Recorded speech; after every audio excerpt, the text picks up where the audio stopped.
అయ్యయ్యో పాపం, ఏంటి మేఘనా అంత ఆనందంగా వెళ్ళి ఇలా అర్చుకుంటూ వస్తున్నావు? సరిగ్గా నిద్ర పట్టలేదా?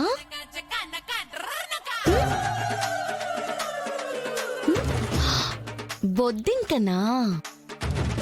అరే, ఇప్పుడు ఎలా పడుకుంటారు? రమ్య మ్యామ్, పద మనం వెళ్ళి పడుకుందాం, బాగా నిద్ర వస్తుంది. అలాగే మ్యామ్. హలో, మరి మేమెక్కడ పడుకోవాలి? ఉంది కదా మీ టెంట్, అందులో. అందులో అందులో బొద్దింకలున్నాయి, నాకు భయం, నేను పడుకోలేను. సరే, రాత్రంతా అదిగో ఆకాశంలో చూస్తూ ఆ చుక్కలన్నీ లెక్క పెట్టుకుంటూ ఉండు, సరేనా?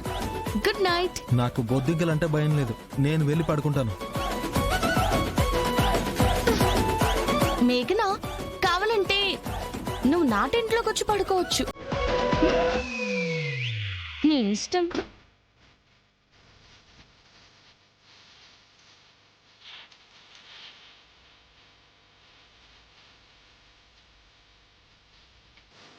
ఛా, ఎవరితో కలిసి టెంట్ షేర్ చేసుకోకూడదు అనుకున్నానో వాళ్ళతోనే షేర్ చేసుకోవాల్సి వస్తుంది. ఛా,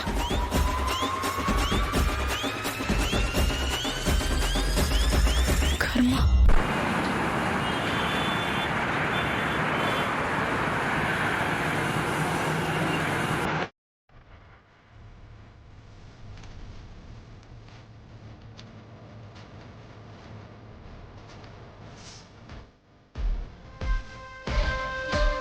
హాయ్. జేడీ ఎక్కడుంది? పడుకుంది. పనేంటి? ఏం లేదు, పొద్దున చెప్పాను కదా మనసులో కోరికలు కోరుకుంటే తీరుతాయని. ఆ టెంపుల్ పక్కనే అని చెప్పారు. డాడ్ని అడిగితే పంపించరు, అందుకే డాడ్ పడుకునే వరకు వెయిట్ చేసి వచ్చాను. సరే పద, నేను కూడా వస్తాను, కలిసి స్వామివారి దర్శనం చేసుకుందాం. అంటే టెంపుల్కి జేడీ తీసుకెళ్తానని చెప్పింది, పైగా తనకు ఇన్ఫార్మ్ చేయకుండా ఎక్కడికి వెళ్ళొద్దని చెప్పింది. వినేవాళ్ళుంటే ఆవిడ ఏమైనా చెప్తుంది, అయినా ఇంత చీకట్లో ఏమవుతుంది? ఇదిగో నా దగ్గర గన్ కూడా ఉంది, పద వెళ్దాం. పద.